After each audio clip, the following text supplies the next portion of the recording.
Now, I want to tell you how to use the online meeting tool Zoom more effectively.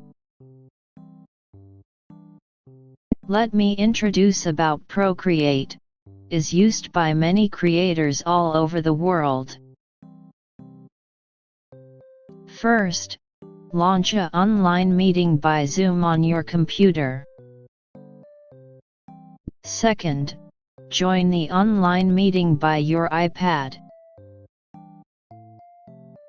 Third, connect the PC and the display so that you can watch the PC view on display.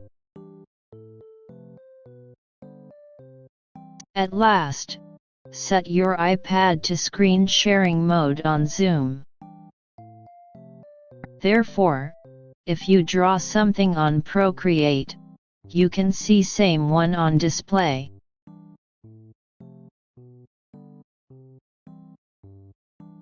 What you drew on ProCreate is displayed in real time. This method can be applied to workshop, graphic recording, and so on. The advantage of this method is that you don't need to prepare the whiteboard.